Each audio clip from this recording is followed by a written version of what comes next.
Dental implant planning involves more than checking the space left by a missing tooth. The dentist must also understand the bone and important structures beneath the gum. A panoramic X-ray provides a useful two-dimensional overview of the teeth and jaws. A CBCT scan provides three-dimensional information that may be needed for more detailed implant planning. It can help the dental team evaluate bone height and width, the position of nearby teeth, the nerve canal in the lower jaw, and the sinus anatomy in the upper jaw. This information can support decisions about implant position, angle, length, and diameter, while helping the dentist plan around important anatomical structures. A CBCT may also help determine whether bone grafting, sinus augmentation, or another treatment stage should be considered. These decisions cannot be made from photographs alone.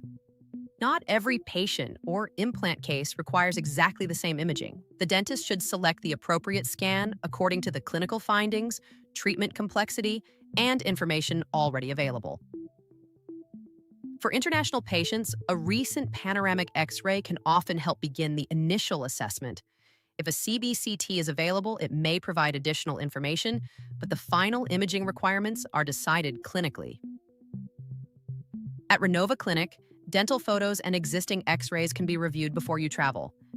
Final implant suitability, imaging requirements, and treatment planning are confirmed after clinical examination and appropriate diagnostic assessment.